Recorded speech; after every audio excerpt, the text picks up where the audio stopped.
Hey everybody, welcome to the Fox Den. I am here yet again with no Mama D. Her schedule still is not allowing her to be here with us with her new job. So we wait patiently for our dear Mama D. Okay, but tonight we have Polina Rud. We're going to be talking about this book, okay, Snakes and Arrows. If you guys remember that game, that we used to play with our kids, the Chutes and Ladders thing. Well, this is a book and a game. All right. So this is what we're talking about tonight. So Polina Rud is a doctoral candidate in art history at Moscow University with a master's in international relations, is an art curator and lecturer with an expertise in Theosophy, Nordic rune oracles, Hindu astrology. She combines therapeutic experience, including mental health and suicide risk training at UNAM, with a diverse spiritual teachings. A renowned, I just asked her how to pronounce this, so I know I'm going to butcher it. Gyan Kupar, we'll have to ask her. Kupar guide. She helps individuals uncover hidden obstacles. We will be putting up her website, but it is polinarud.com. I will be putting that up, but let's get her on here. See, I already butchered that name. Good evening, everyone, but well done. That's Jian Kaupar, or Jian Kaupar, but all of us, sometimes we are struggling with pronunciations of several names that are not from our culture, so that's perfectly fine. Oh, thank you so much. Yeah, bear with me because we're probably going to have a lot of that throughout this show. But when you first encountered all of that, okay, what was it? What drew you to it? Were you looking for something in particular when you started researching this? So there is this tragic story behind that, because when I was 17, my boyfriend died. So it was a shock for me because I was supposed to manage this situation on my own because, I cannot say that in Russian culture, but in general, at that time, Russians, they were not speaking a lot about therapeutical help. So that's why I was supposed to deal with that by myself. So that's why one of the things that I found was this game. So that's why my biggest question at that time was, is it just to lose your loved ones? And how to manage this feeling, because at one point I understood that the person that I'm crying about was me. It was not anybody else. It was me. I was crying about how selfish I was, that I lost a loved person, that it's all about my personal suffering. So that was my first meeting, or when I first encountered this game. That was the question that I truly wanted to figure out, to find a kind of an answer, because obviously this question may not have only one answer, one solid answer. Wow, that was a lot. And you know what? That explained, because when you read your book, okay, it's like the beginning part of it has some explanations of things, and then you get into how to play the game, and then the rest is like oracle, like the oracles, the pieces you can see along here on the board, what they are. And this is what you're finding out about yourself throughout this entire game. And it's pretty amazing. It's pretty you just totally summed it up for me right there. I'm just like, wow, I'm floored.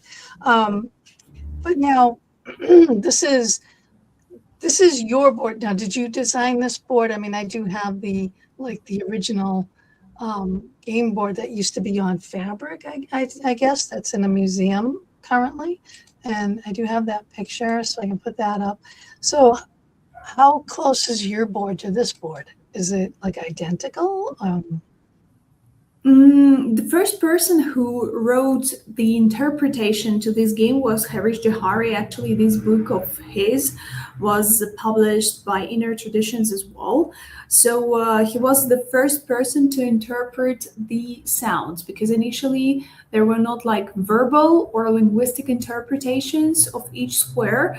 They were like shklohas, the sounds that emanate each square. So once you land on this or that square, people were supposed to emanate or to pronounce the sound in order to transmit via vibration all the interpretation.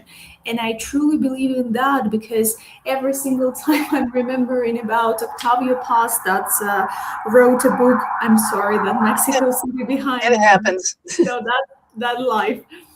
Mexico City. But every single time I remember Octavio Paz in his book saying that we're linguistic monkeys and we are conditioned by how we think, and we think, unfortunately, only on languages. So our brain is conditioned by any language that we use since our childhood. And that's why, while we are liberating ourselves with this sound, it's very, very important. So, coming back to your question, Harish Johari interpreted these sounds, and initially he presented this board because it was the board that had this final version, to say that, because Jian Chaopar initially traveled from India, then it was on Tibet, then it went to Middle East as well, and every single time the board was changed. So even we can find in museums different kinds of forms, circular form, triangular form. So it's not every single time like rectangular or square form. That's why it's difficult to say what was initial form, because this game itself is a kind of a crossroads. So as for structure of this game, I based this board on Harish Johari version. As for design, we did it together with my husband. Oh, how nice is that? So when I was reading it, when I was thinking, all right, what I did is I just kind of put this on this board here just to give it some stiffness. So this comes with the book, all folded up. Now you need one die, right? And you need something that represents you. Since I'm the parrot fox and I love kitsunes, I have a nice little tiger eye kitsune. So we all start at the top of this board here, and we need to roll a 6 to even get started. Now, what is the concept behind that, so that we end up here on the number 6 square, which is, you'll see it down there with the attachments. So once we are born from the void, because 68, where you have to start your journey, is this void or cosmic consciousness where we are born from, right? So once we are born to this world, we do not know who we are, what kind of world we want to build by ourselves or for us. We do not know anything about our lineage. Obviously, we cannot say that people, once they are born, they are tabula rasa, but they forget completely what happened. Some people say that we still have this knowledge for a certain amount of weeks. Somebody says years about our past lives, but in general, we don't remember lots of information, and for good sometimes, because we need to pass through different provocations in order to pass through our karma experience, so of these past lives that are affecting our current incarnation, right? So once we are born, we have to accept how this world is formed. So we have to accept several rules. We have to accept the concepts of justice, of sadness, of frustration, of happiness, of love, how they are, how they were pre-designed before us. And then once you start to advance in this game, only then, step by step, you start to question everything that you are experimenting, that you see in your life. And then only you have to understand what works for me and what doesn't. And that's so beautiful, because at first I have to say yes to all the things that are happening to me. And only then I have this instrument, which is our critical mind, critical criteria towards this reality where I'm living, where I can understand what truly works for my spirit and for my transcendental evolution. Wow, this is certainly mind-blowing. Now, Again, reading it and reading. So when you land on 6, you look up 6 and you read 6, and it gives you the things that you are supposed to write and or do. So this takes a lot of time. So, like, how long in general does this game take to actually complete? I mean, is this an ongoing lifetime thing? I mean, does it ever end? So the first thing to mention, it's not about competition. This game exists not to win this game, not to come back to the square 68. Every single time when I start playing this game with other people, I'm saying like, forget about this capitalistic eco, which is competition, right? So let's try to do that. I know that it is so profound in us after Renaissance, actually, when the individual was put into the center, right? But let's try to forget about that, because the most important thing here is the process, and not the process of enjoying the way, because not every single time you're enjoying, because sometimes you have to meet your shadow, right? But about like, why would you want to be closer and closer and do it even faster and faster to the end? Because every single time while you're trying to accelerate your life, you're trying to be closer to one single destination that all of us have. So I would not recommend to be quick here. I would not recommend to finish the game. But if we are taking these into account that we want to finish something, I would say that it depends how entangled your psyche is.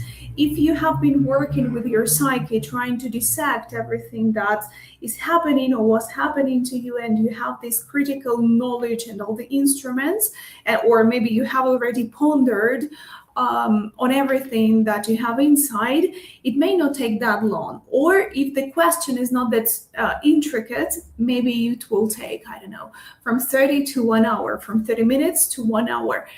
But if you have never spoken to yourself, if you have never had any profound, sincere, and that's a very important conversation, not an illusional one, it will take more time. And sometimes I personally, I can play it for 1 hour, but some time ago, when it was my first time to meet this game, I was playing for days, because I truly wanted to feel the square. Sometimes we understand the interpretation with our brain, but it's not something with experience that I can perceive, that I can take it to my heart.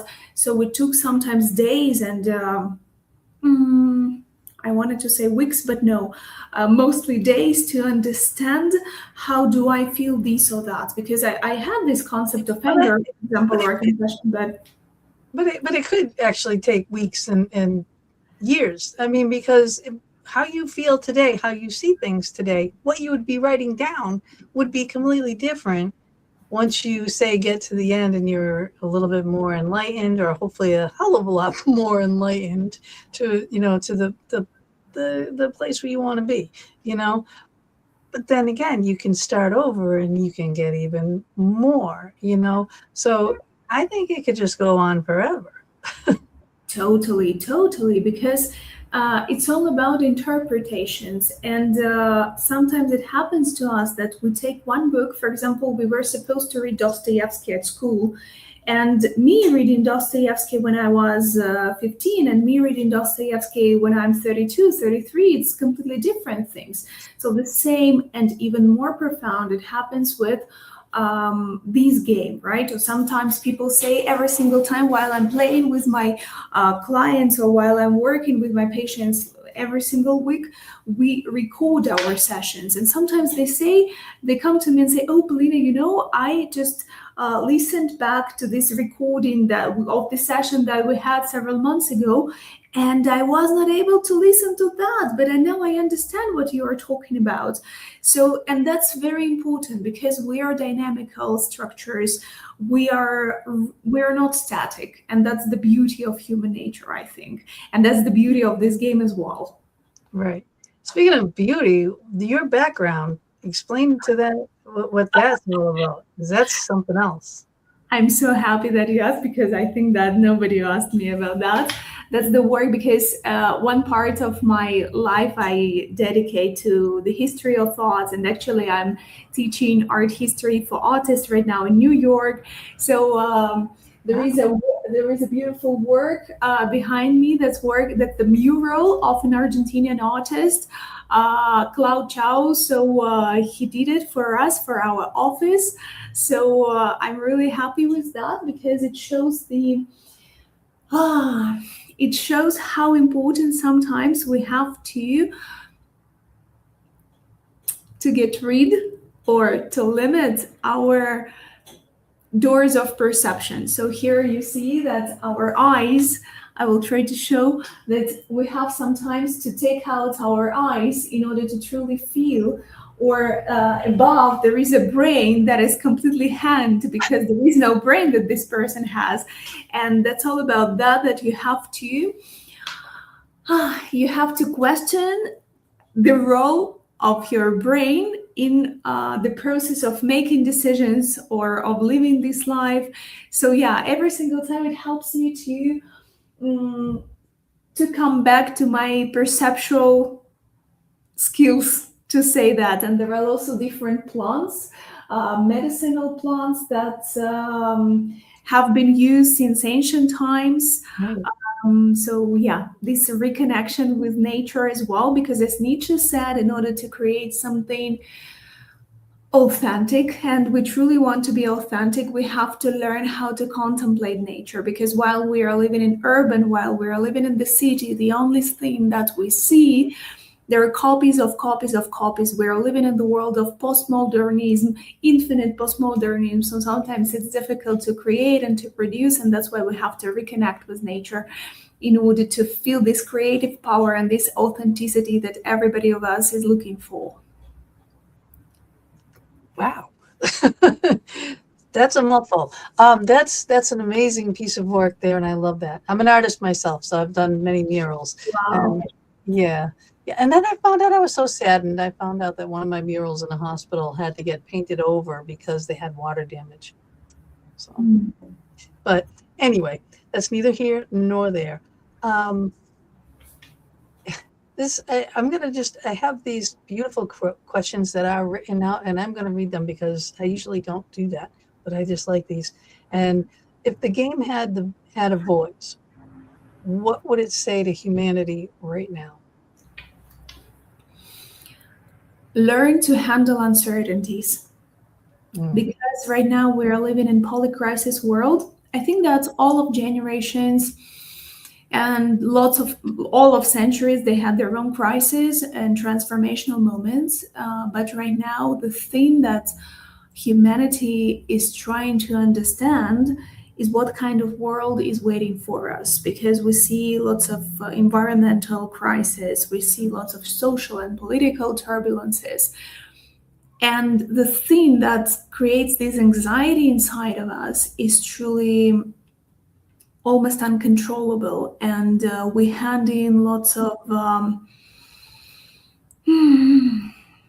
free will to different authorities because we want to feel this security. And it's all about these uncertainties, because the man would not love to be in uncertain future.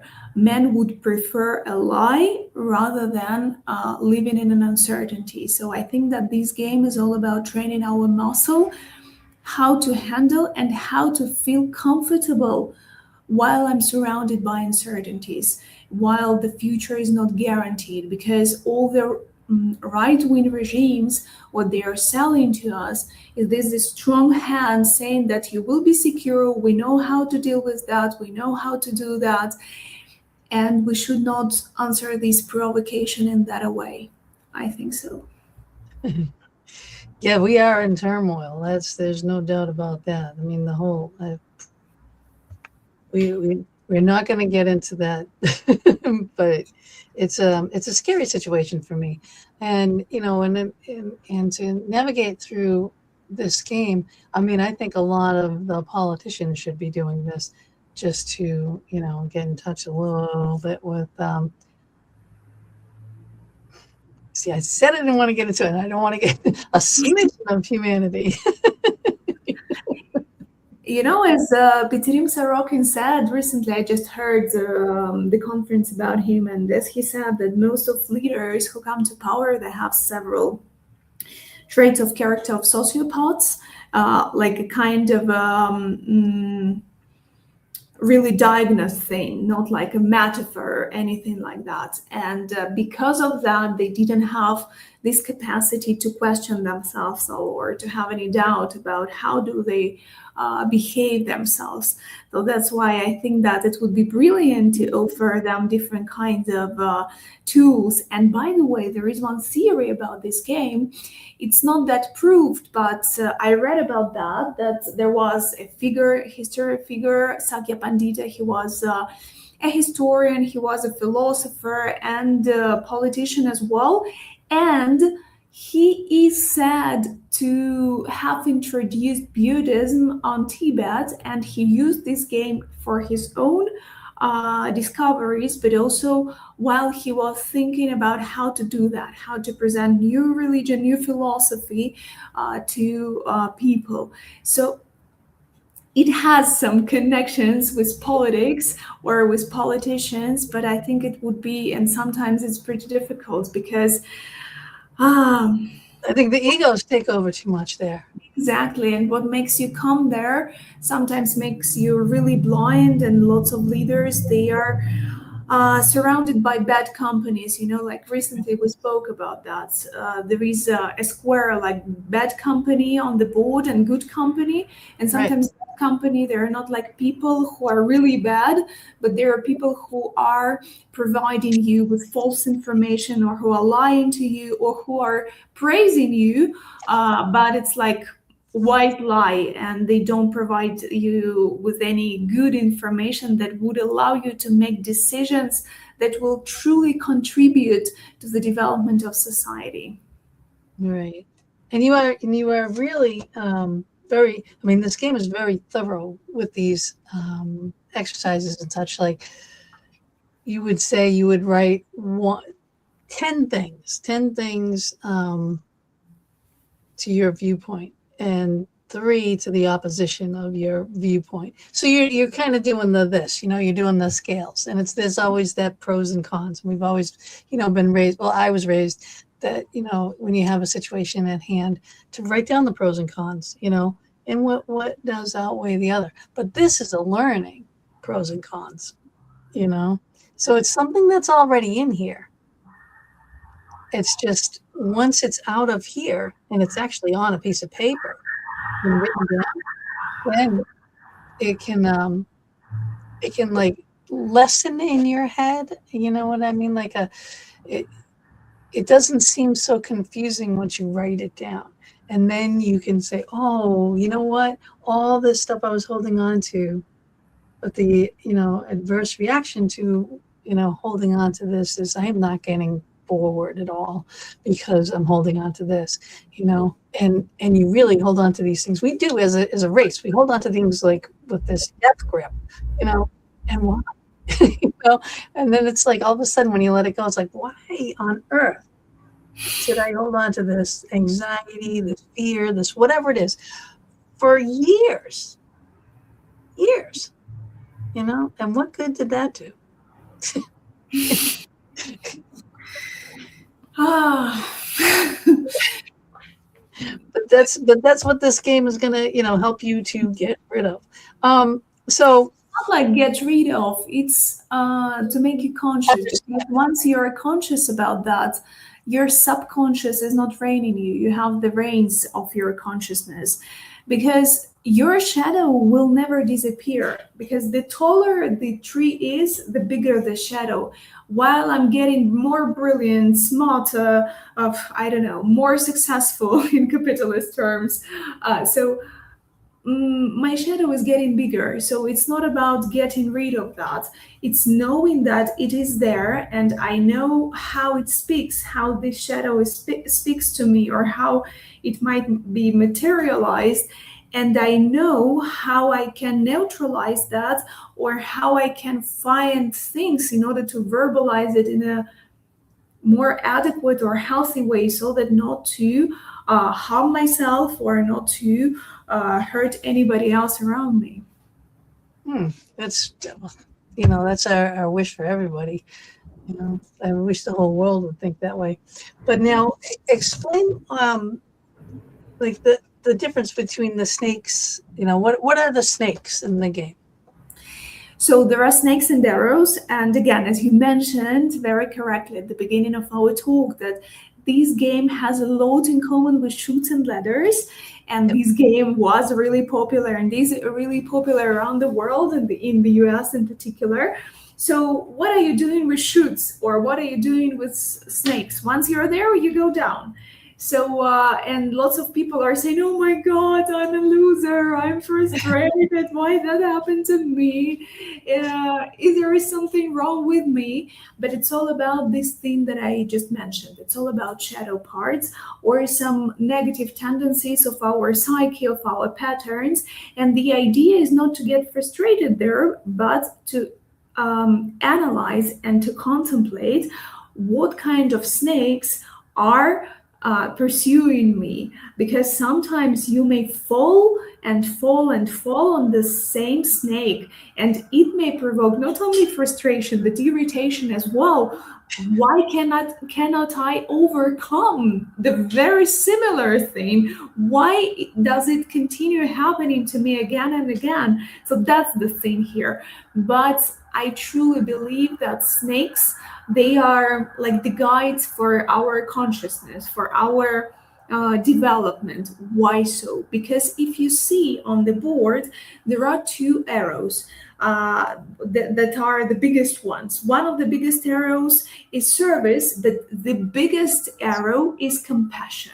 And Okay. I think that we cannot, because every single time when people come, they are saying how I can be useful to society. I want to serve society. I want a business. I want a project, NGO, anything, how I can help people. But on the other hand, the biggest arrow here is compassion, right? So how would I be compassionate about somebody? It's not like with your brain that I should be compassionate, I should feel this compassion, I should understand.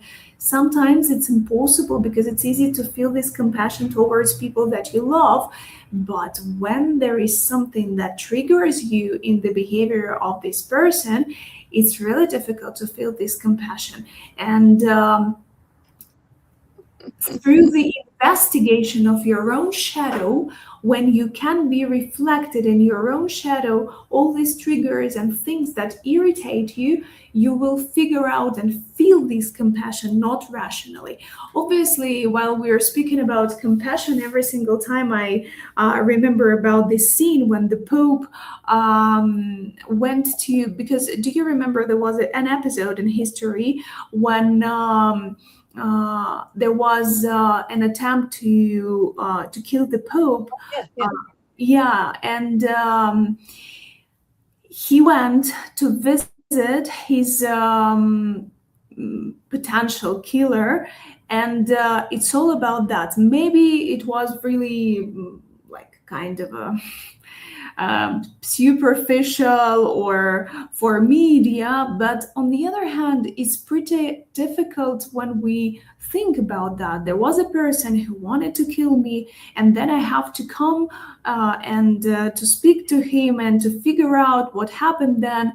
And I also remember that while I'm working with activists, because I co-founded an NGO where we give free psychosocial support for activists, I remember that I had a chat with a girl, and she worked with human rights in prisons, and she said that her grandfather was killed by one of members of mafia, and then she had to speak to this woman inside of the prison many years after, and to provide her with psychological support. So that was a truly gesture of compassion. I think obviously there was a world inside that was destroying, and all these vengeance and all these emotions that we can imagine.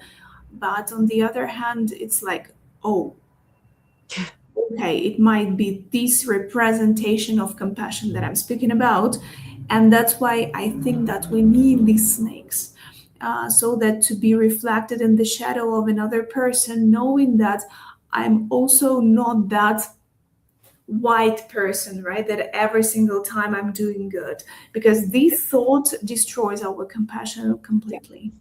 Well, without evil, there is no good, vice versa. Without hate, there is no love. I mean, it's the yin and yang of how the world works. Um, let's see. Oh, it talks about here about a mediator or a guide. Is that a necessary thing, or can you play this by yourself too? As for me, I started playing by myself because I wanted to figure that out. I wrote this book because I truly believe that we should be independent. Obviously, we can ask for help of therapists, of psychologists, and sometimes it's really, really necessary.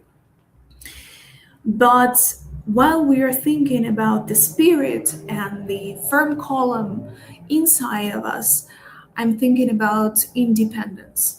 Independence of everything, from oracles, from tarot cards, from runes, from this game, from everything. So I truly believe that a person may approach to this game and to play by himself, by herself, because there are some questions, there are some exercises, interpretations, that may help you understand what's going in inside. So that's why I also started this book with the description of some archetypes that are truly important in order to verbalize your intention. But on the other hand, that's so interesting. After publishing this book, I got several messages, like for about 20 messages, 20 emails, they saying that, oh, I bought your book and I was playing that. That's so beautiful, but I have lots of questions and I want you to play with me. I want a session because I want to know in a more profound way what's going on here because I cannot figure out. So I think that it depends. If you have your preparation, like for example, for therapists who are working with people, or if you did lots of things that are connected to your psyche, it might be useful. If you didn't have any experience as well, it might be useful because I try to make it as much as is very clear, right? So that any person with any background can use that. But still, I have these emails. So the answer is both. So you can play it on your own. And I really wanted to create a book so that will happen so that you would not be dependent on me or any other guide. But on the other hand, I have these emails. So that's ambiguous, this question. Yeah. Let me speaking of, because you have now, if someone goes to your website, and that's Polina Rud, all right, I'm just going to spell it out for audio only. So POLINARUD.com. Okay. What are they going to find when they go there? They're gonna find projects that I'm working on right now.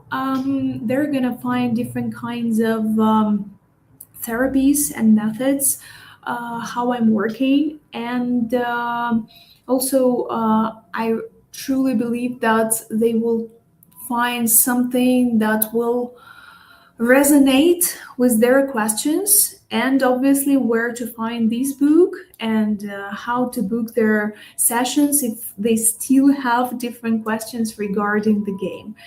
Yeah.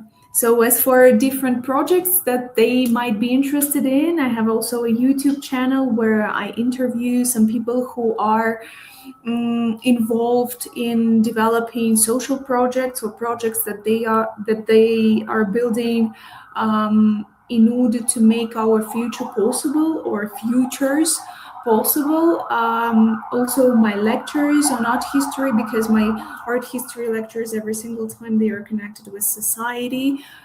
because my PhD research was devoted to artists who defied the status quo of regimes, of dictatorial regimes, in particular in Latin America.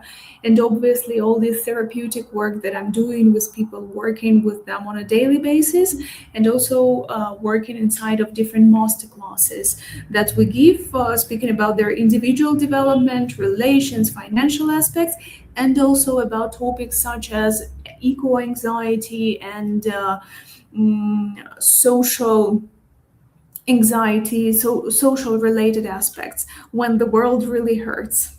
Right. So this keeps on, this is a new thing and it keeps up here only for 10 seconds. At happy_end of the world. Why did you come up with that title? I think that's great. Actually, right now it has another name. It's not the end, because I think that I should not sound that apocalyptic. But happy end of the world, because even when the world or even our relations, even if this situation, certain situation in our life happens to end, or we feel that it is about to end, it's not about the end of our life. So it's all about the beginning. So happy end of the world is because, okay, we are about to see a transformation. We are about to see another chapter where your identity would be completely changed, where you will see different facets of your own spirit, of your own personality. So that's why happy end of the world, that sometimes we should feel happiness when things are gone, when things are done.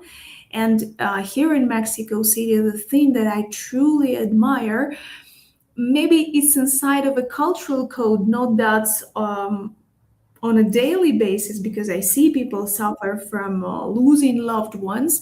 But inside of a cultural code, there is a concept of transformation after life, after death, and there is a certain understanding that we have to praise once people are able to graduate, and to think about this life as a graduation, that I have to graduate as if it was a kind of a university that I finished, and sometimes with flying colors. Awesome. Awesome. All right, I guess more. Oh, hey, Beth. Speaking of, this is one of my little psychic friends here. This would be a great game for you, Beth. This is the board. This is the book. Okay, it's Snakes and Arrows by our Polina. This is the board that comes with it. Okay, what you need is something that will represent you. I picked my little kitsune tiger eye and one dice. One dice. Now, people always say stuff like, and I think that's one of the questions written in this compilation here at some point, like, can we really like judge our psyche on the roll of a dice, but then we do oracle cards and we do tarot cards, and and what's the difference between a roll of a die or the flip of a card? I think there is no difference, only similarities, because Right. through randomness, we are trying to reconnect with the divine. And this randomness was all over the history, starting from Middle Ages. We were trying to find this window where we can see the divine, because rational order that was imposed by Renaissance, it was something that it's all about human being who is making decisions. It's all about human being and their rationality. But as for randomness, here we start to get rid of ego. We start to get rid of loneliness that we may feel sometimes once we are so far away from God, universe, your supreme me, whatever you call it.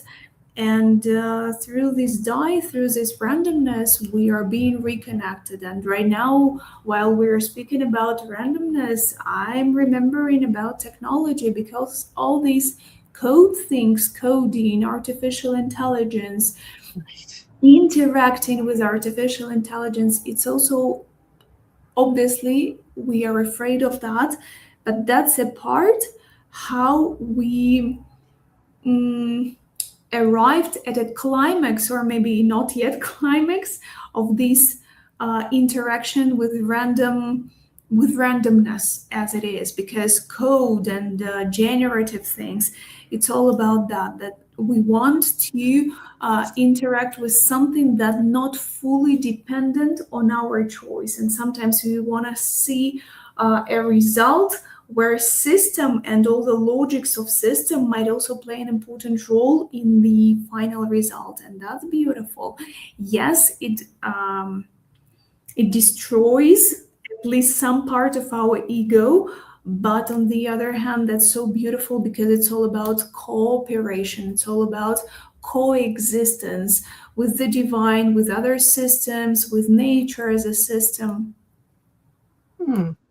This is this is very, very interesting. You know, I've not had um, a person on here quite like you, and you know, and I'm really I'm glad you're here. I truly am. I mean, I've talked about these subjects in various ways, but not so much like this.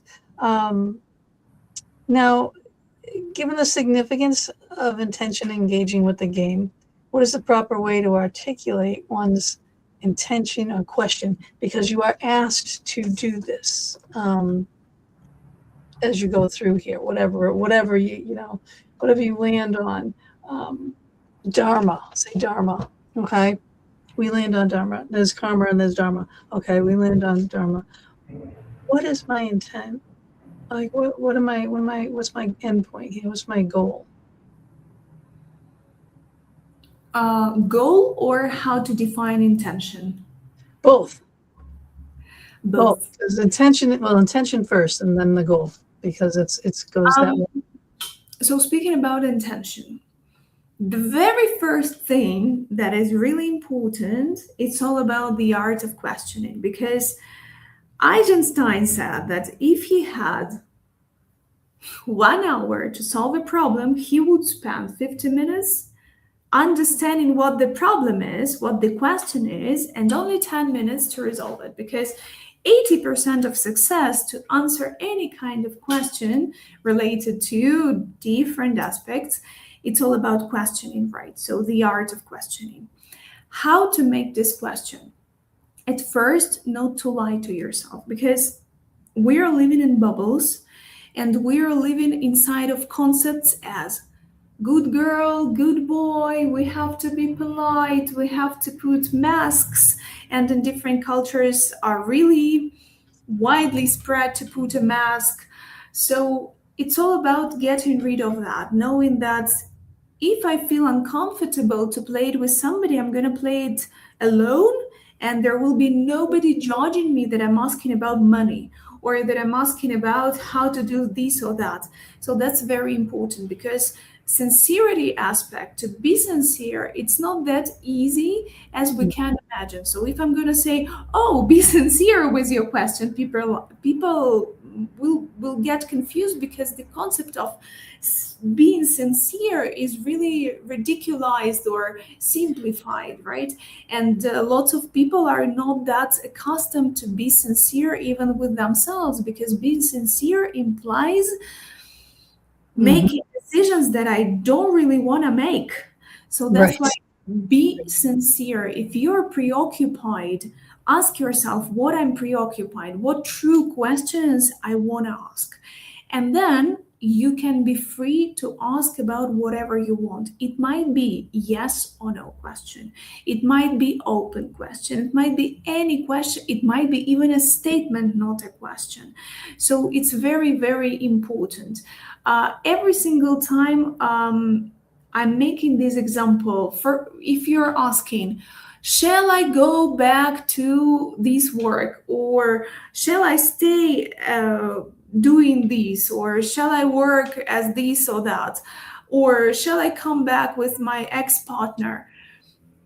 The question every single time, why are you asking these questions? If you doubt, so there is something inside of this doubt, and you have to figure that out. Do you want to do that? If you want to do that, what do you lack, or what are you afraid of? If you want to come back to your previous work, is it security that is speaking to you right now? Is it fear that you won't be able to find any better? So try to understand that, because it's not about the game to make these decisions. And if you can paraphrase that or verbalize it differently, like, for example, I'm not that sure that I'm not the author of one book, or I was that good at that work, but I'm not that sure that no anybody needs me in the future, right? That might be a good question. That's okay. What kind of things I have to overcome or understand in order to overcome this fear or these insecurities? That might be a beautiful question, rather than asking, shall I come back to this or that work, or to be together again with this or that partner. Yeah. Now, if you have, fear of the answer of that question, are you going to ask that question? You know what I mean? Like, this is actually kind of the premise of the book that I want to write. Like, when you have all these different fears in your head, okay, and again, like I said, you get it out of here and you put it on paper, it's going to lose that luster, that grab that it has on you, okay? But just because you're writing it down doesn't mean you're solving it right now. You're just writing it down, okay? And it's like, if you write your issue, your question in a circle, from that circle, and you have little feet coming off of that circle, potential answers for that, you know? And again, not saying you have to do it right now, but then once it's all out of your head and down there, these solutions to this question, right? And then you can look at it, you can read it, and you say, well, I really can't do this one, and I really can't do that one, and I really can't do that, but I can do this. So, okay, you know, that's amazingly profound thing that you mentioned, because game is the place where we can rehearse, where we can see the outcomes of different decisions that we should not, or we are not supposed to make right now, but we can suppose that we can do them. And this verb here, suppose, really relaxes our psyche, because supposedly I'm going to do this, and that. And that's important. Because game, it is something to work with trauma as well, because game gets rid of this seriousness of trauma, of problem, of very hard decision, grief, and no, we are just playing. And sometimes people are saying, like, play, it's just for children. Okay, even better to think about that, because I'm getting rid of this seriousness and I'm getting rid of this importance. Because what trauma does with us, it makes everything irreversible. It makes everything very serious, very hard. And what game does to that? No, we're just playing. Right. It's not the real life consequences going on here right now. Exactly. So, yeah. And sometimes it's really difficult to experiment. And here I adore Soviet psychologist Lev Vygotsky, and he said that the development happens in the zones of proximal development. What are these zones? They are like spaces in between what we know and what we almost know. Not like don't know, because when we don't know something, it provokes this stress. But what we know and what we almost know. And in between these, we can just do our movements. I like that. And then you can further and find that out if you really, need to or want to pursue that, so I picked this answer and I want to go this route, but I don't know all that. So again, okay, hey, there are books, there are libraries, there are teachers, there are people, there are whatever, we have resources, we have internet, we have YouTube, we have everything that you really need to know is at your fingertips at any given time, so I like how you put that. I would love to, you know, find out more about that psychologist, because those really, really fascinating points there. Um, Now, let's see. Okay. All right. Let's talk about the archetypes in the psyche. Okay. Um, what are some of the archetypes that we commonly encounter in the game, and why is naming them so essential to breaking cycles of repetition and projection? I thought we were just kind of talking about that. You know. Mm-hmm. Mm-hmm.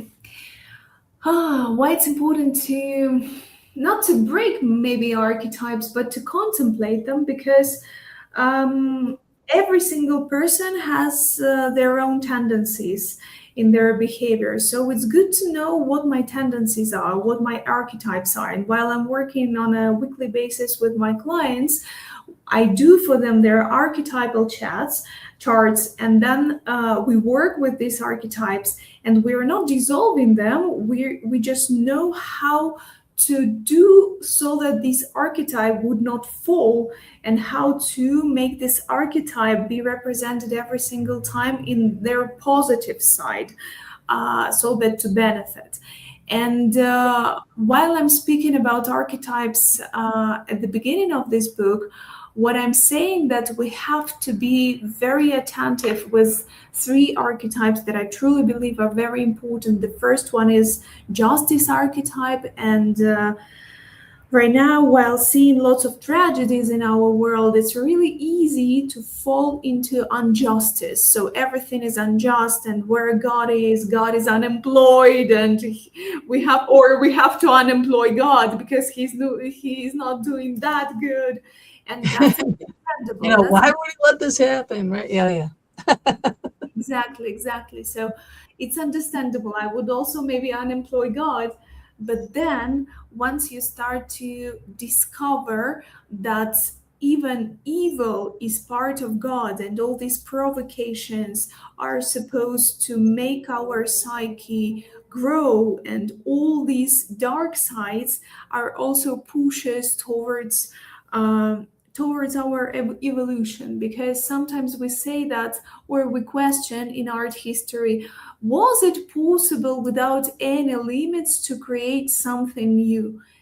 And we want to say that from liberty we create lots of things, but unfortunately, retrospectively analyzing dictatorships or any other societal or physical limits, sometimes they create these circumstances that push a human being towards this creativity, unfortunately. So while we are saying just, unjust, just think about the role of evil or the role of darkness in our evolution. And while we say unjust in all the Abrahamic religions, even if we are atheists, but if we had these from our childhood very close to us, we say Godfather. And once we exclude God, we understand that there might be different issues as well with our Father. So our Father is not in the place that we want to be him or her. Right now, yeah, it's different. So that to feel this security, support, and also trust to this world. Because if I feel that the world is unjust, it means that I don't have any confidence in this world, and I feel completely insecure. And apart from my relations with divinity or with the universe or justice as it is, there is something going on with my father. And we have to double check whether everything is fine in this hierarchy in my relations with father. So that's why this archetype, I truly believe it's very, very important, because if we don't work with this archetype and will leave it as it is, we can nurture the sense of judgment, or while I'm every single time judging others, judging others, that they are not doing good and I will be able to do better. And we start to be even further and further and further from people, and be alone, completely alone, because we start to judge. So this justice and judgment, they are close to each other in this archetype. Right. David is asking, already predestined. So that's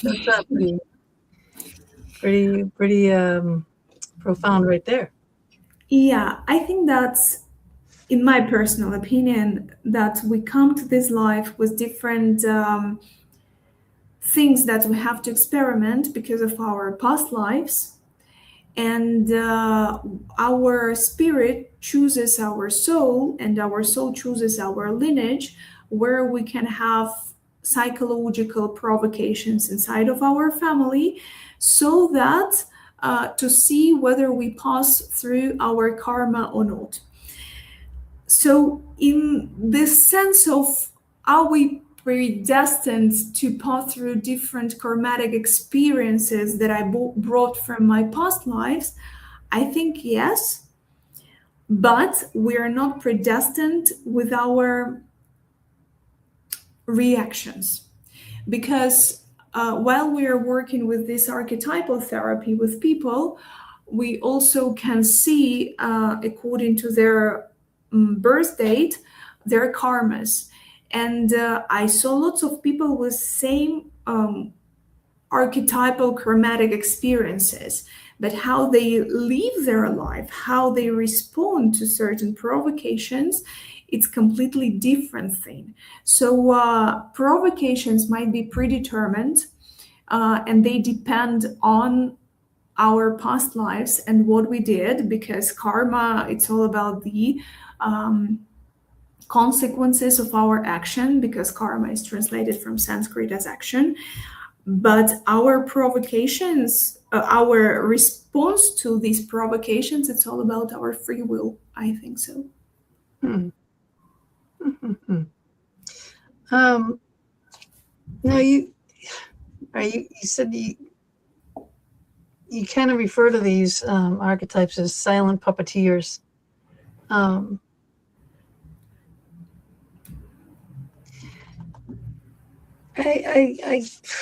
right, it says here, it just says here, how can mapping them through the game strengthen our capacity for empathy and collective responsibility?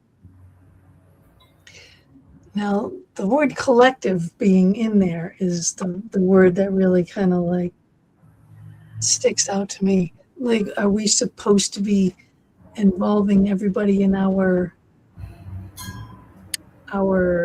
what? Our growth, I don't understand. And I don't know how if we are going through this and we are learning about ourselves, how can this collective benefit from us? Yes, I think that at first we have to figure out everything that is connected to our individual part, and that's important. But there is a certain moment in our life when I cannot discover all of my facets of my spirit if I'm not thinking about collectivity, if I'm not thinking about society, because there is something that I have to figure out while I'm handing in one part of myself. Obviously, we have to distinguish here in between sacrifice and helping others, because sacrifice, it's when I don't have something, but I still give everything that I have, and even more that I don't have. But helping, it's from abundance. When I have something in abundance, I can share. So that's very important for this part. But I truly believe once we reach certain level of consciousness, we start to get to know more about us while we are interacting. Because even Buddha, while he was meditating, he was not alone. He was seeing different kinds of provocations from creatures, from figures, and it's all about this interaction. So what kind of role do I play if I'm not involved into society, in where we are going? Because if I'm suffering from my own issues and I'm saying that, oh, they're going to decide by themselves where society is going, it's also a part of victimizing ourselves. It's not an adult part. It's also like a childish position that they will take me and then I'm going to complain about that. And what? But where were you when this decision was made? So it's all about this responsibility in adulthood and transforming and putting into the places your child, your adult, what's going on there. But at certain level of consciousness, you will see that the world truly hurts, and I have to find a creative way in order to transform this pain. Right, right, and connect everybody so that we can actually get solutions to some of these problems. Now, Susie says, do you think life path numbers play into things?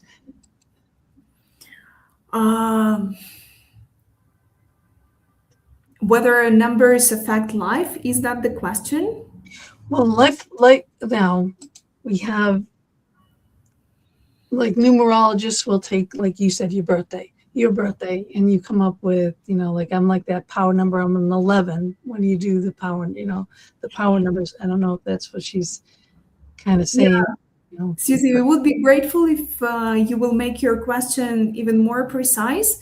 But if you're asking if I believe in numerology, I would say that we opt what we want to believe in, and that's it. Because while I'm speaking about archetypes, definitely they have numbers, and these numbers are connected to the major arcana of tarot cards, but they are just numbers. It's not like this classic numerology that we are speaking about. But since Pythagore, numbers had lots of symbolism, right?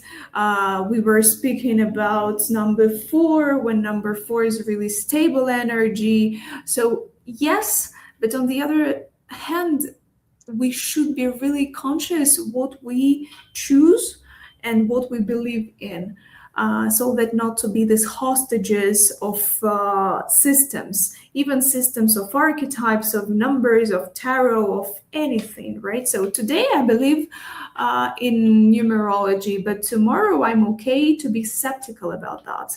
And here resides this freedom. I like that answer. That's a good answer. You're pretty profound. Now this is more like based on Hinduism and things like that throughout, this whole entire game. However, you are not Hindu, right? So what was your religion as you were growing up, if you don't mind me asking? Yeah, I was born at the when Soviet Union collapsed. So Soviet Union didn't have any religion. The God was dead for us. So all the churches were destroyed. So there was no religion for me. We were completely atheists. So there was no talk about religion.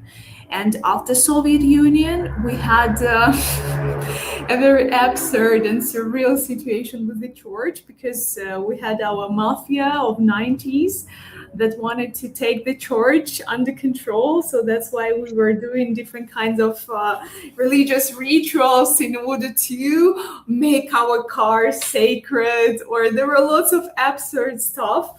But it's all about these, well, when we have a pendulum, when we are not believing in God, and then church is back. So in this case, I don't have any religious background.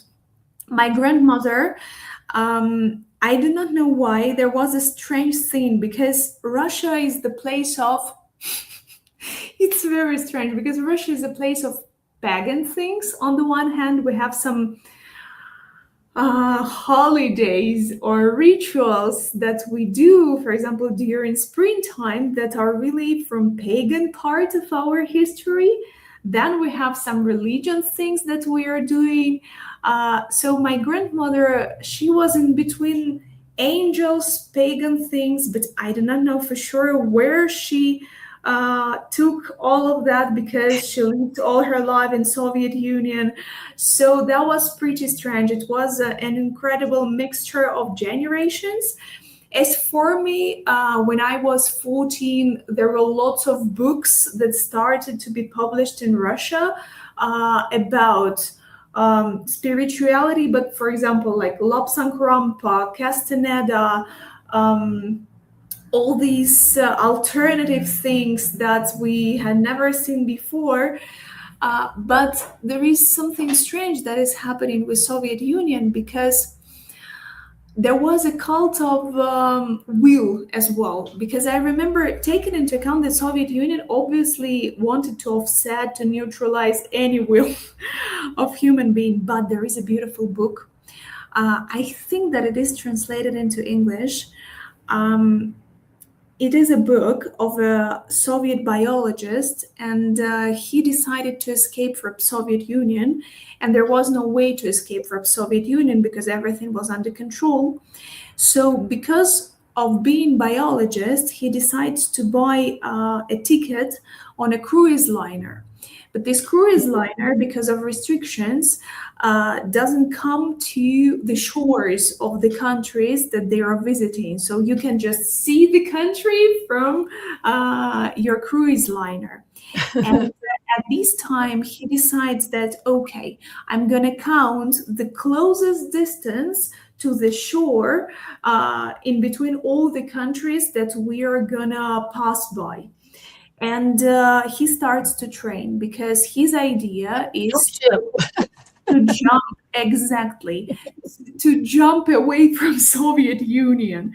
And I was so impressed by this book because he jumped from a cruise liner. He was trained. He swam for about 3 days with no food, with lots of limitations. And he said that the sharks did not eat him just because the plankton started to grow on him and he starts to shine brightly. And that's why he threatened with this shining light the sharks. And that's why he was able to survive. Then he was deported to Canada. But this story is another part of Soviet Union history where there were some human beings that you say like they're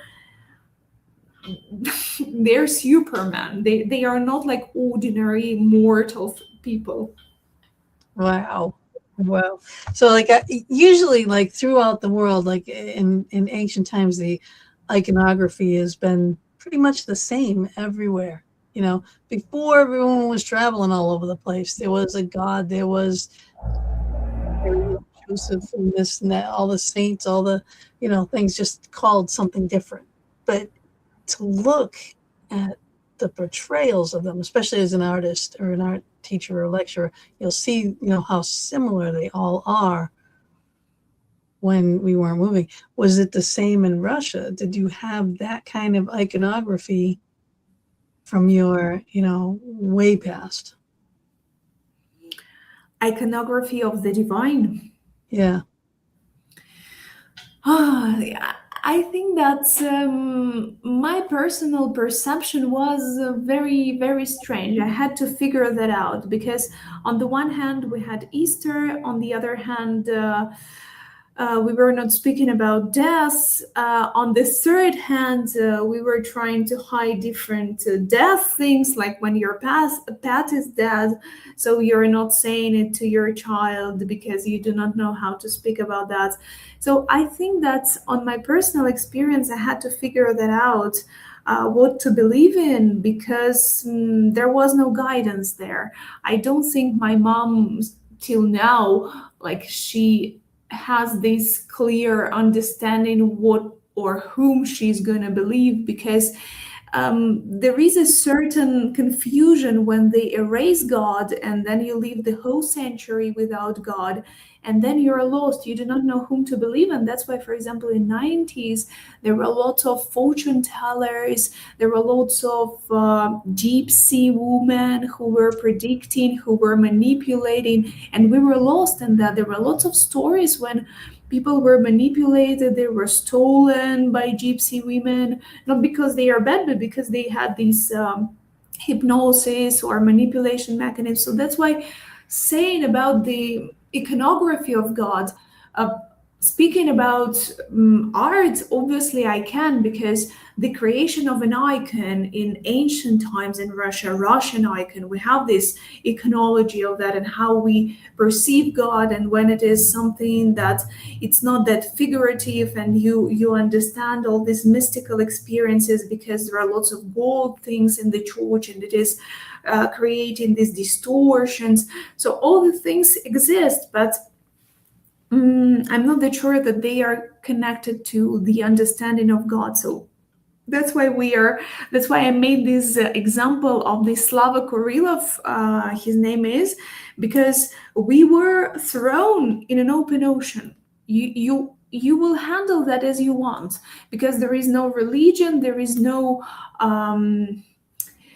I don't know, any kind of philosophy. That's why we started to get deeper into Lobsang Rampo, Castaneda, because we didn't know anything. We started to read everything, to consume all the information we had, and then to understand whether it is manipulative for me or That not. is religion. It is gathering information. This group has all this information and they interpret it this way. This group sees that group, sees all that information, and says, all right, I'm going to take all of this part of it, but not that part of it. You can have that part of it. So we're going to start this, and that's another religion. And then another one says, all right, well, I'm going to take both of you, none of it, and I'm going to believe in this. All right. So, it is all information and storytelling. You know what I mean? That their stories. Totally. It's all about storytelling. We are made of stories. And that's why I said, like, we choose the story in what we believe. And right now, in this informational age, in the age of Aquarius, where the information is all over the place, we have to be really solid while we understand what we are going to believe in, whether it is religion, information, fake information that we see on the internet. So that's so true, because we are made of stories. So that's why we perceive the world in a story. And totally true. And the powerful, what do? They create or edit, or they do montage of different stories as they want. And our mind that tend to create the connection in between two photos, two videos, two stories, that is the trap. So that's why we have to be really critical about what we see and how we unite different images and different stories, because sometimes the sequence of images or the sequence of stories might be a manipulative mechanism as well. Right. And that's where that AI comes in too, because so much AI out there, it's ridiculous. And it's hard. It's hard to decipher what's real and what's AI and what AI is real. You know what I mean? It's tough. It's tough. I do not envy my grandchild being brought up in this world today, because, it was confusing enough growing up in my time, but now, that there needs to be a lot more guidance. There needs to be a lot more stability. Again, I'm going to use that word, the collective, okay? Because I like how you interpreted all that as to why a game like this, all right, can be so important to kind of bring everything together. You know what I mean? And for the collective, bringing everything in and into focus. Yeah, but being surrounded by so many lies, it's also a good mechanism in order to develop other tools of perception, other perceptions, because every single time it is a pretext to develop other perceptions. How I can do it, maybe not rationally, because sometimes rationally it's almost inaccessible, right? But to understand whether it is fake or it is true, but it is an invitation to develop our perception, intuitive maybe perception. And the muscle of the future, I truly believe it should be, or it will be, the intuition, because only intuition may say to you whether it is correct or not, while being surrounded by artificial intelligence or any other objects, artworks, news created by AI. Yeah. Well, I always say that, that I live by it. I always say, trust your gut. Your gut is your intuition. You know, you know, we are all born, unless you're a sociopath, we are all born with the instinctive knowledge of right and wrong. You know, how you're raised, how you're brought up. Yes, that has factors in it. We were brought up in way different cultures, However, here we are, and we're agreeing on a lot of things on many levels, right? It's so true. It's so true. Yeah, we are made of the same. We might be made of different cultural patterns, but Stefan Zweig said that all the archetypes that we put on ourselves are similar because history just changes costumes, but the essence is the same.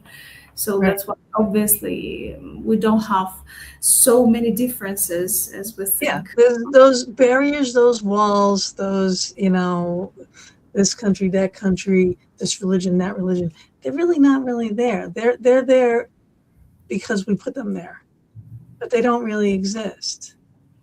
Mhm. Exactly. That's the power of story, as you mentioned that. It's so true.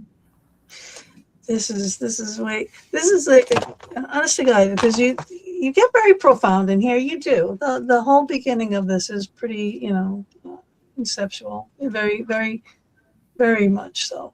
I just want to kind of go over, like, at the end of every chapter you have like exercises. Okay, so this is, at the end, at every block you land on, there are exercises to do.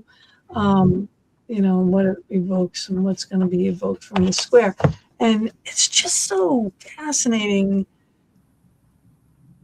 to see it in writing, because I've never seen something like this written. And I do oracle cards. I read oracle cards. I see the books. I don't really use the books because I just go by my gut instinct, my intuition, what comes to me, and I trust that, But this, I would definitely have to read it, for this. But I think, going along with what we've been just talking about, like, if you got this and you play it by yourself first, you're going to learn a little bit about yourself. But to get that diversity in there, someone else's perspective, I think it would be great to play with someone else. And then, maybe go and play with some mentor type person or mediator type person, And because again, your perspective is going to change. If you really want to learn, you can't be stuck in what's just here, It's good. All this knowledge and all our ancestral knowledge is here. It is here, and to get it out of here and out so that you see it, that you understand it, that you can live it, that you can apply it, right? However, it's limited. To bust those limitations, you need to study, you need to learn, you need to listen, you need to talk with others. Like, what's your perspective on, say, confidence? Okay, that's the square I just landed on. So it's confidence. It's 28. What am I doing at this level? What my perspective on confidence? Confidence. It's all about say truth to yourself and to promise yourself something and to fulfill this promise to yourself. Because confidence is really related to our self esteem. And I feel confidence in this world when I feel confidence in me. And I cannot feel confidence in me when I betray myself.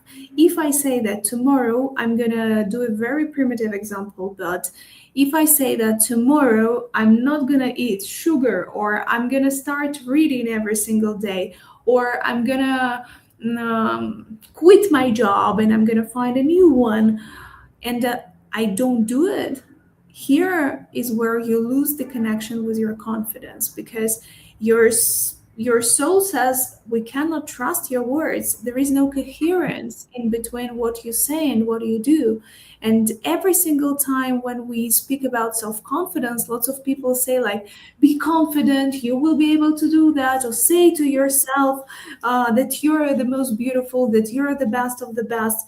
But that's a lie, because you cannot do that if you see on a routine basis, on a daily basis, that you say one thing, but you do another thing. So you don't respect yourself, and self confidence and self esteem starts with self respect. And thus, it continues or grows into respect to others, into respect to your loved ones, into confidence to your loved ones, because you know that what you say is going to be materialized, and thus you know that the person who is next to me also is going to say it and is going to do it, because everything that we don't like in others, we have already mentioned that, and that might be a bit pathetic because lots of us are saying about these reflections, but it is like that.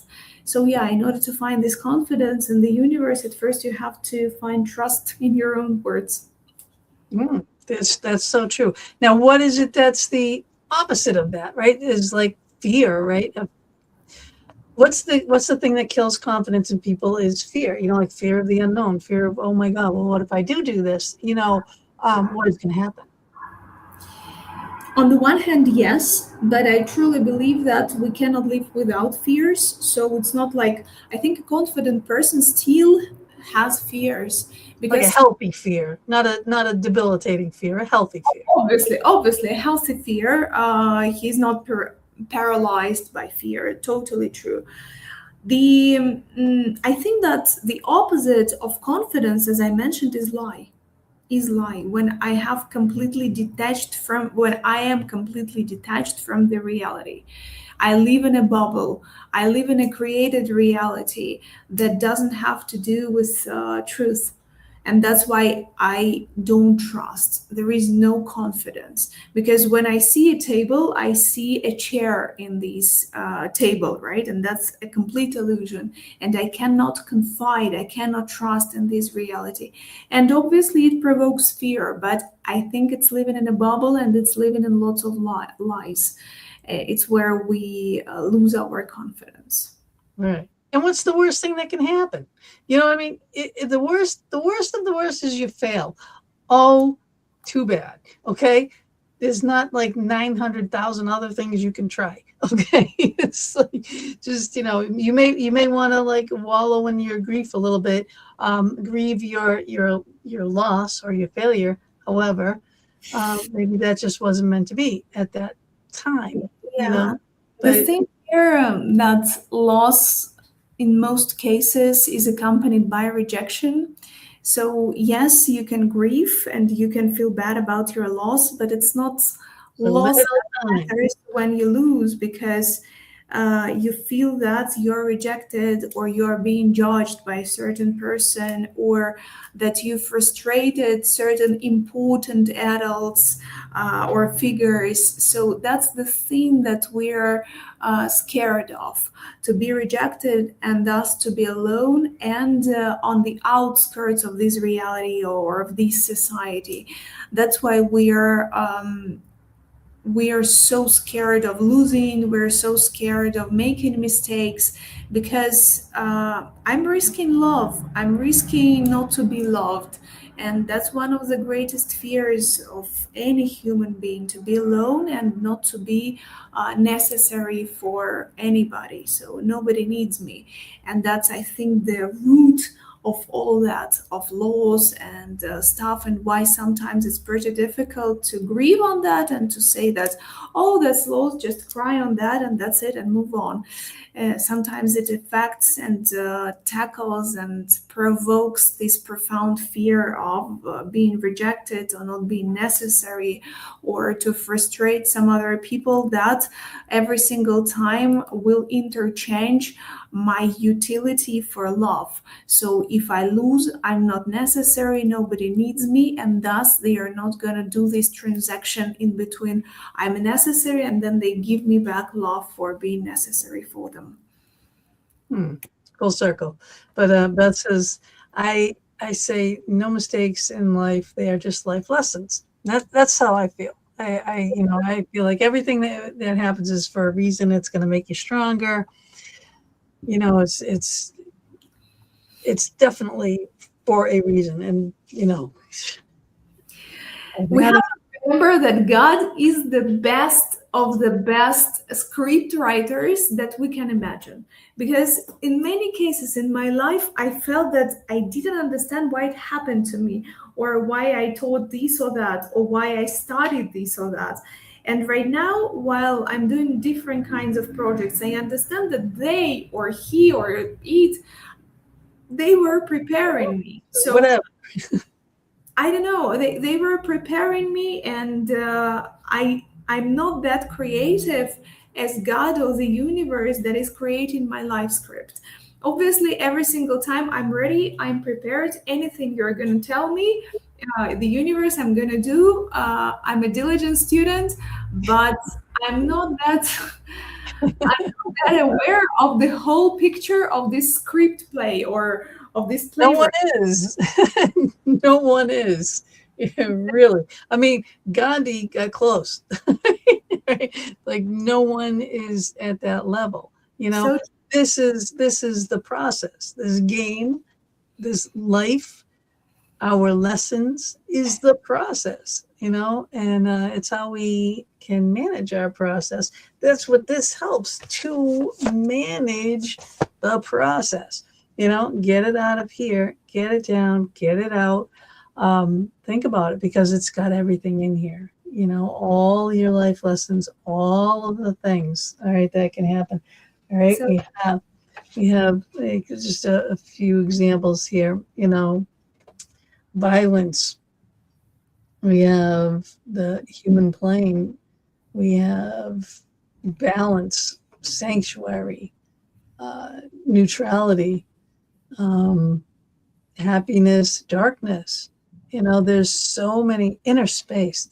I mean, there's so many things, and you're starting down at these, the lower levels, the lower numbers and the lower levels, birth, illusion, anger, greed. All right, these are all our things that get us going in life, actually, because that's like, we need this, we need that, we have this, we have that. I need, and then you can finally kind of start getting rid of that, get the envy out, get, all that kind of stuff out. Fantasy, jealousy. Jealousy is huge. Jealousy to me is the jealousy and the fear of the two worst culprits. All right. Well, I mean, I know there's more, but those two are really bad. Wisdom, vital impulse, elimination. I mean, there's so much in here. I mean, there's no stone unturned,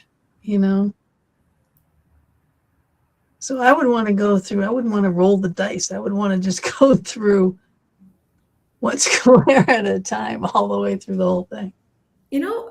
Inside of this book, I'm describing a classical way of playing, but there are lots of ways of playing. You can just use a random number generator and ask a question, and then from 1 to 72, push the button and to see the result, and then say that, okay, every single day I'm going to experiment different square. So I'm going to use a random number generator and I'm going to do that. Or I'm going to use a die, but every single day I'm going to throw only once and see what square I'm going to have, and I'm going to ponder on that. I'm going to feel that, experiment.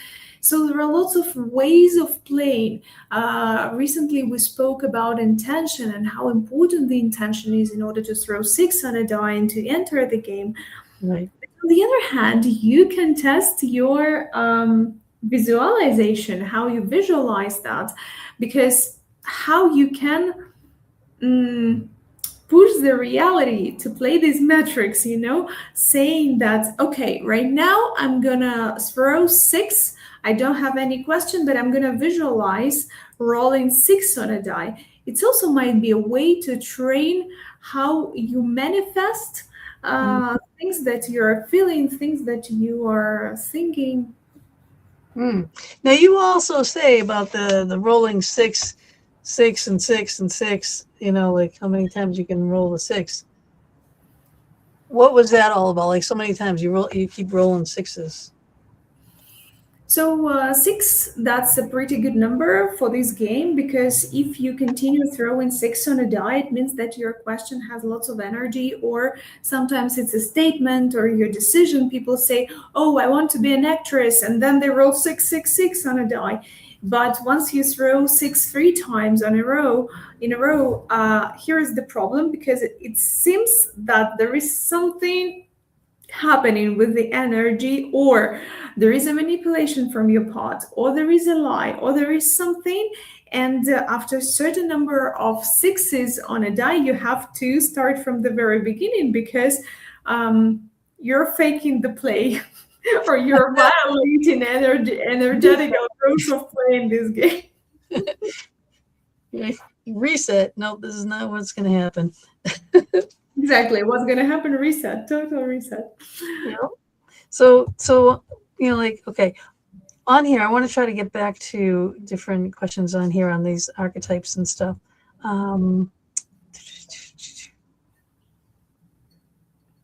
Okay, what's the most uncomfortable truth that the game has shown you about yourself? That's pretty intense question. Yes. I think that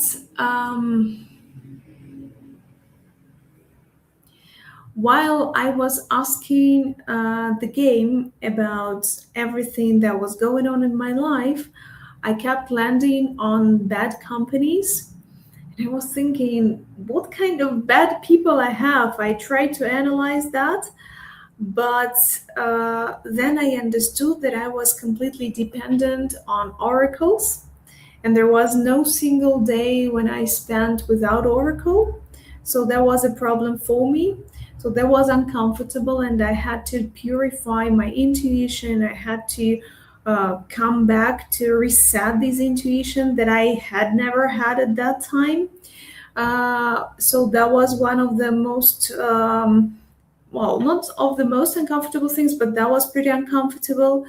And other thing was about my father, actually, because that was a very, very deep truth. That's how I shaped at that time all my relations with men and my desire to be loved, to be recognized, to be chosen. So, yes, I revisited my story because my parents eventually separated when I was 14, and there were some reasons for that, and there were some role of mine in that.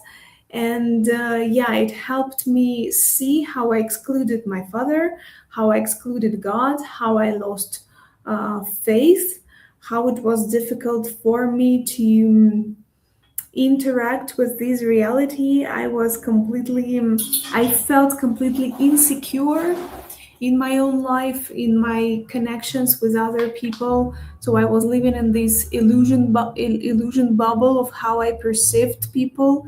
It was pretty difficult for me to interpret them. They were saying one thing and I interpreted another thing. So that was pretty difficult for me. But while I was landing on different squares, I figured that out. It was not a matter of 1 year. It was a matter of various several years in order to resolve this accumulated resentment, conflict.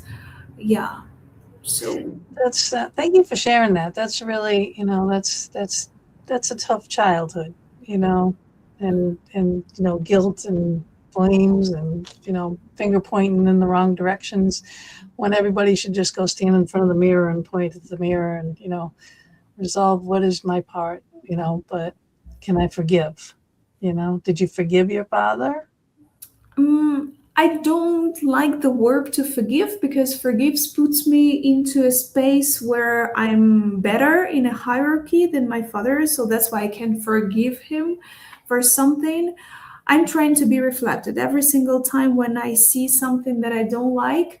I see it in myself, like some echoes. Maybe they are not that solid experiences, but echoes, because his DNA lives inside of me. So obviously, some part of his bad inclinations or bad tendencies might be reflected in me. So that's the part where I try to use this conceptualizing that I showed you with compassion, because there is no other way. There is no other way, because I cannot forgive him. Who am I to forgive him? That's interesting. That's interesting. It really is. But again, thank you for sharing that.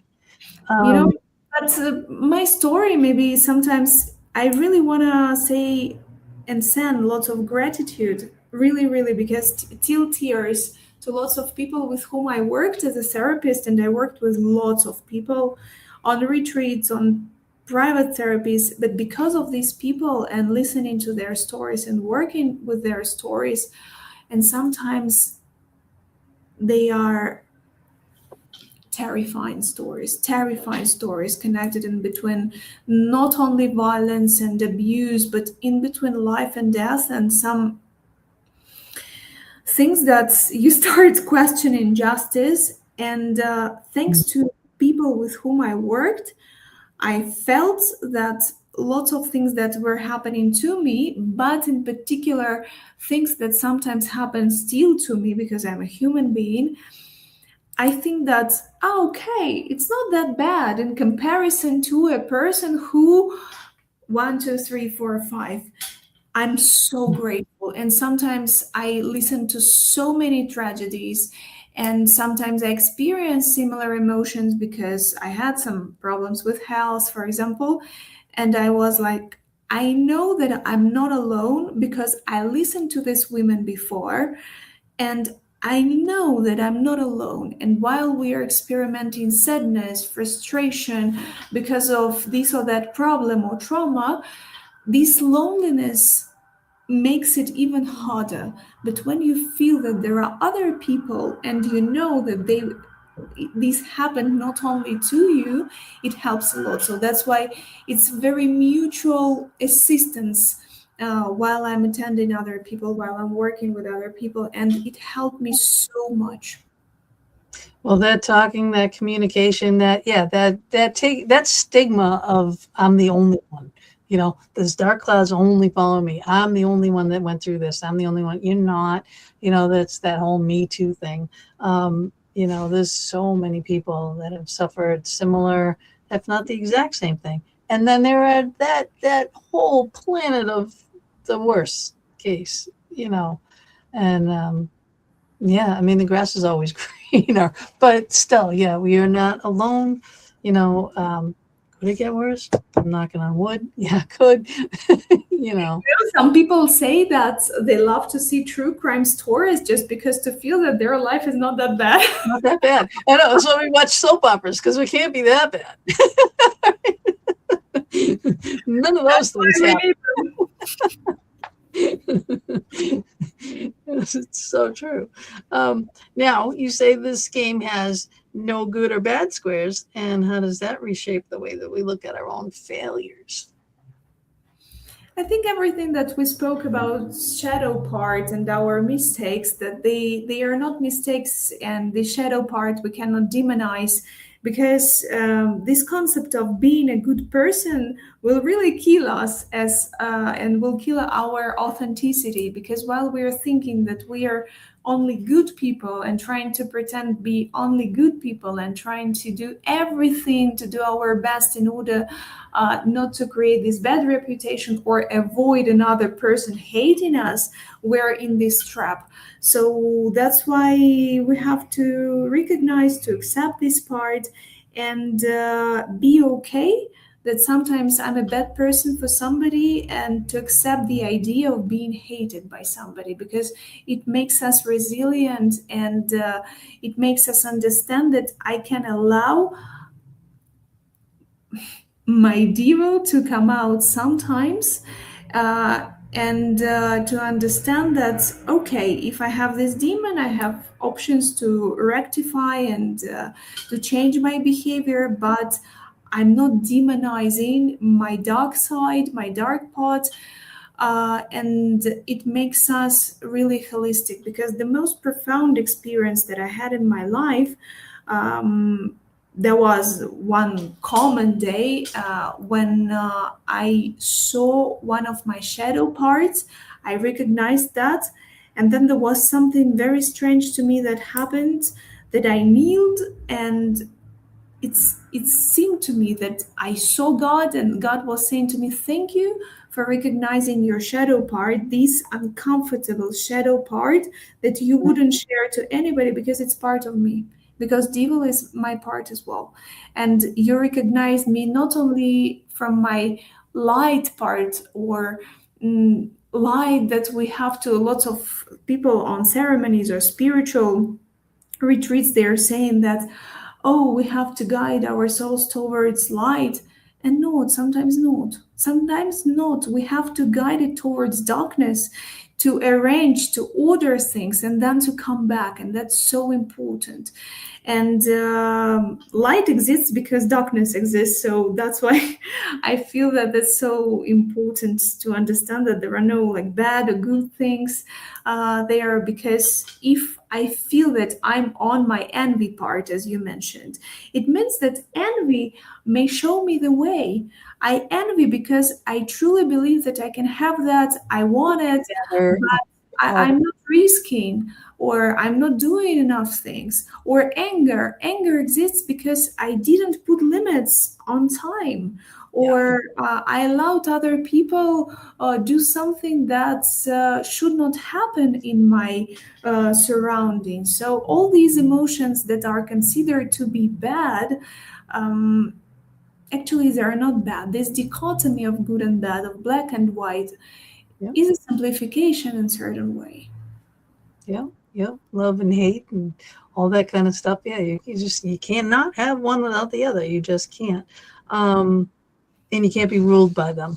And now we're gonna switch. Do you realize that we only have 15 minutes left? Like we've almost blown through 2 hours, and I feel like we just started.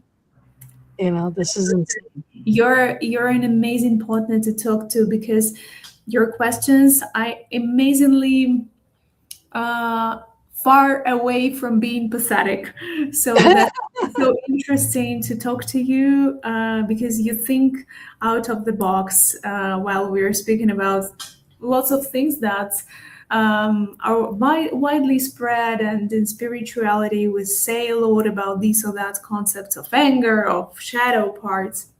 So yeah, thank you for being so prepared, and thank you for all the work that you do along all your life, because it's not the matter of seconds or reading a book. It's a matter of preparing, of learning all your life. So Learning. It's thank learning. you for that. Yes, it's expanding. It's learning. It's what I do is what you do. You know what I mean? This is going to help me to continue to keep doing this by going through this. So, I want to play this like a few times. I might even throw darts at it. I mean, you never know. Okay. I mean, I might do this the everyday thing, but I'm going to be doing this. And then I might call you up and say, hey, let's play. You know what I mean? Because, Tell me then how your experience is going to be. right? So I think that would be pretty amazing. That would be that would be a full circle moment for me, because you've enlightened me so much. I was kind of like, I was confused.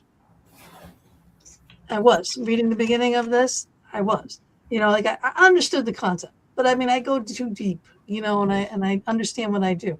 So, where can you get one of these boards? It comes with the book. Okay. So this is the question that she just asked right here. So, all right, it comes right in the book. The only thing that you need is something that you can, use for your own object. This is going to be your game piece. So I have my obsidian, tiger eye kitsune and one die. Okay. And that's all you need. But her book, can you get this on Amazon? Yeah, It, yeah, sure. it's on Mhm. Amazon. All right. But her website again, Polina, Polina Rud.com. Okay, you can go there. You can check her out on Insta. She has a YouTube channel where she has a lot of things that she's doing. Are you going to write some more? Are you writing more books? I'm writing a fiction book. Oh, are you really? Yeah.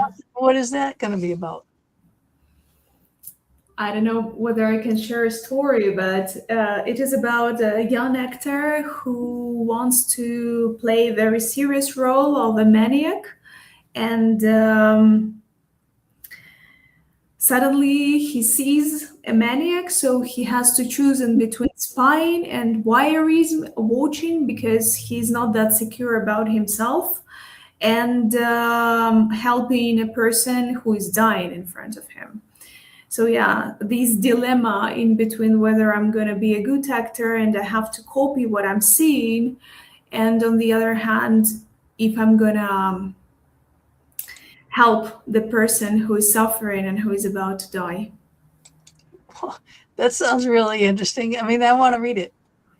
I love books. All right, I love books. I love reading. I mean, this is what I do.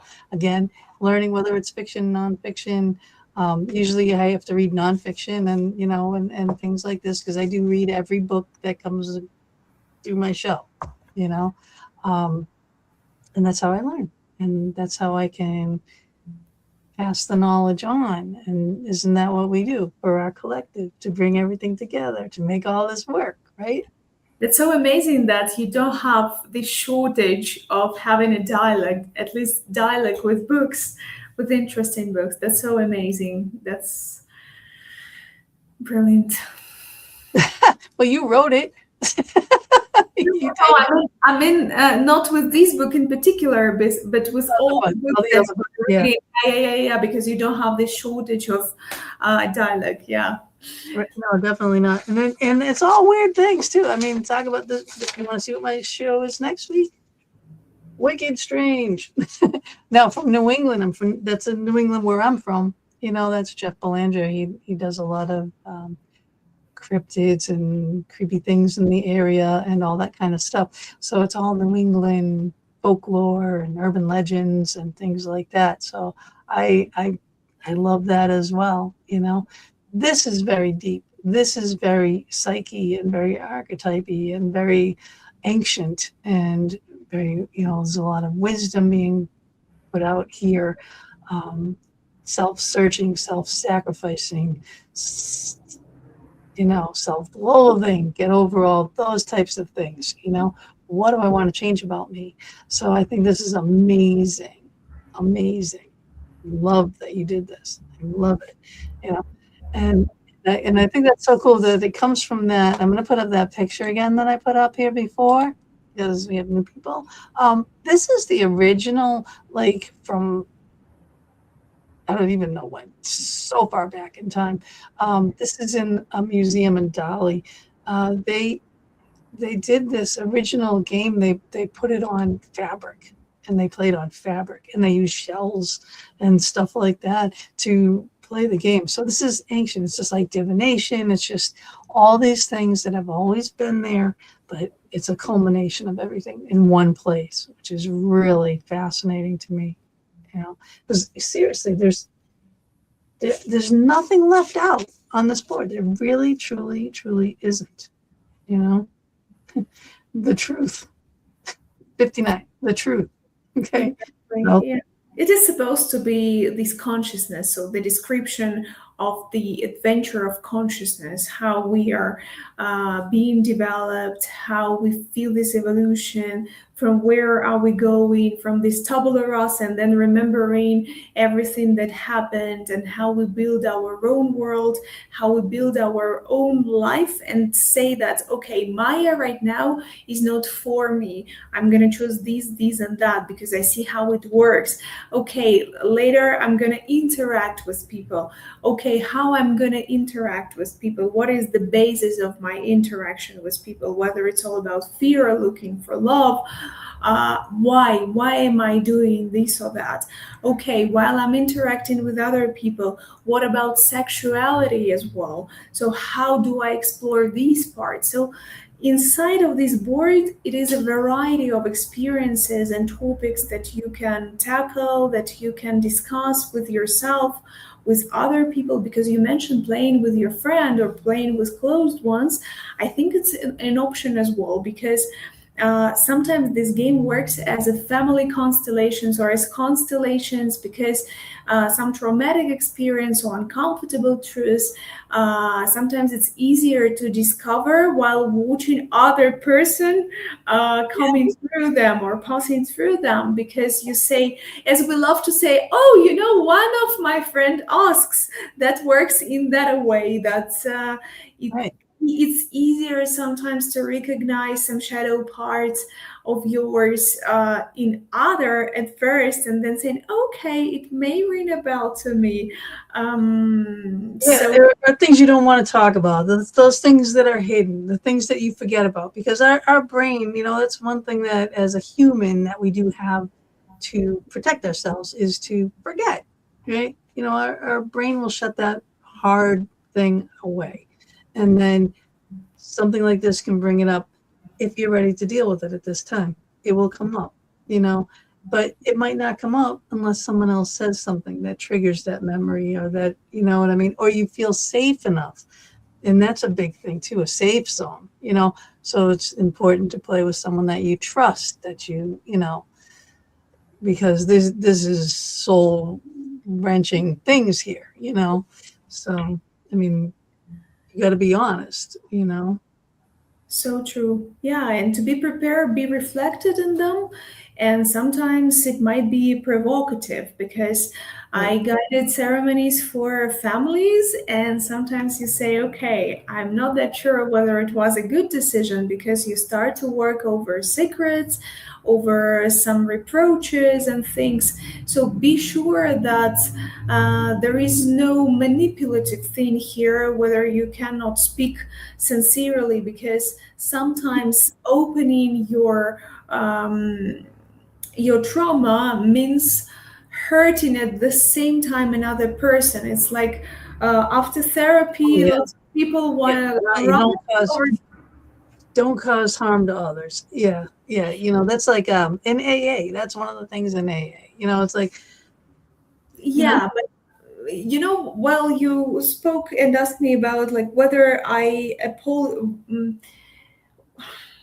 decided to be different towards my father, so that not to use this word.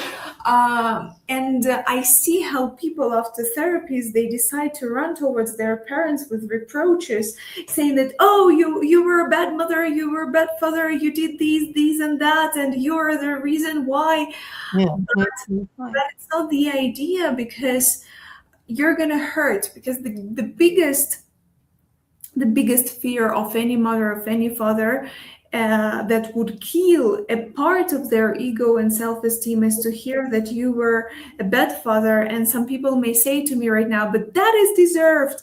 And maybe yes, but they are in their personal jail. They are burning inside, because they know the truth by themselves without you showing that. So it's not for you as a child to mock them and to point them that was your fault, that you did these and that, because you become their parent, you become God, you become any other figure that is over them in the hierarchy. yeah. Well, it's easy to point a finger at someone. That's a because, oh heaven, I didn't do anything wrong, or things like that. Like that's really a hard thing for people to do. It's to really sit in front of a mirror and point the finger at the mirror, and to go through all these things, okay, that make us us, our faults, our glaring faults, or things like that. Yeah, yeah, because it's easier to do this than this. Yeah, it's so true, because it's taking out the responsibility from your shoulders, and when there is no responsibility, Mm, it's easier to leave maybe. But then you say, oh, why I was drained by this or that experience, why I was drained by this or that talk, by these people, because you're not in the reins. You don't have the reins of your life, because in some situations you prefer to see them. And here is the play, the trap of being victim, and of having this childish behavior, of not having responsibility. Because on the one hand it's so beautiful and you're like, oh, the life is amazing, I'm not responsible for anything. But then there are some contexts, so when you say, oh, I didn't want to end up here, how did I end up here? Because you were not you were not in the control of what was happening at that time. Exactly. I am so sad to say this. Like we're like at the end of the show. What do you want to leave our people with? And like if they can get in touch with you somehow, and if that's a doable thing, can they do that through your site to book sessions with you, or that type of thing? You can contact me or my assistant via our website, polinarud.com, POLINARUD.com. Whether you can book a session with this board, with this Hindu game, and we can play it, or you can book some sessions on a weekly basis. We can work with archetypal therapy as well. So there are lots of a big variety of things that we can do together in order to resolve different kinds of an array of problems, starting from financial aspects, relationship, business. Sometimes lots of leaders from different international organizations and NGOs come to me, or startups sometimes. So we can also work with that, with different methodologies that I have, whether it is with this game, with archetypes, with any other psychotherapeutical methods. So you're welcome. Sometimes I give also master classes, collective master classes, and there is a beauty in that as well, because we are working in a group. And I do not know how it works, but there are lots of people coming, and they are being reflected in each other, and they cannot believe how their stories reconnect and reboot in between each other. And it's magic sometimes. Obviously, we start working and dive deeper, but the power of collectivity and working in a group sometimes makes me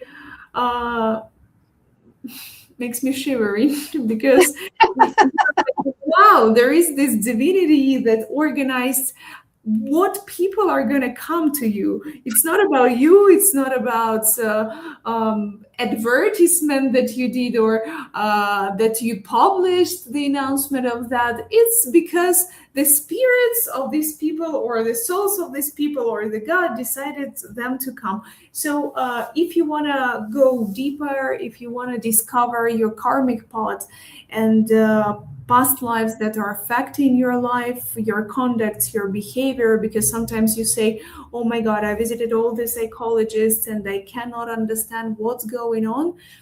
You're welcome, so that we would reveal these subconscious things that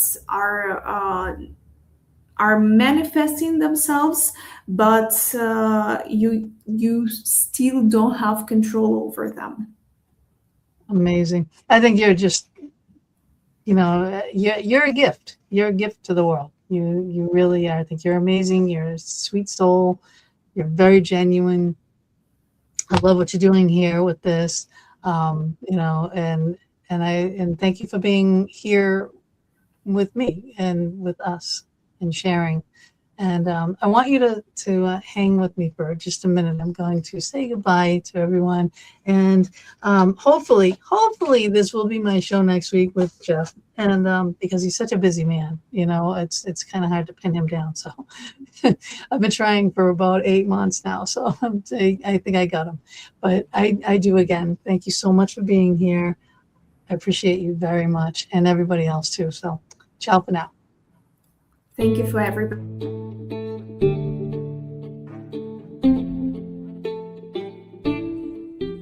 Thank you so much for joining us for another episode of the Fox Den with Gina B and Mama D. We are here every Thursday evening from 8 to 10 p.m. Eastern Standard Time, bringing you a variety of guests or our own intuitive oracle card reading shows.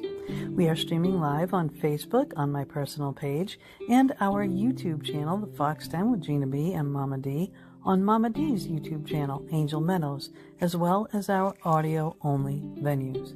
We hope you enjoyed our show and our guest or your reading, and we would love it if you would go to our YouTube channel, The Fox Den with Gina B and Mama D, subscribe, share, and definitely hit that notification button to never miss a show. We'll see you all next week, and subscribers, watch for our pop-up shows as well.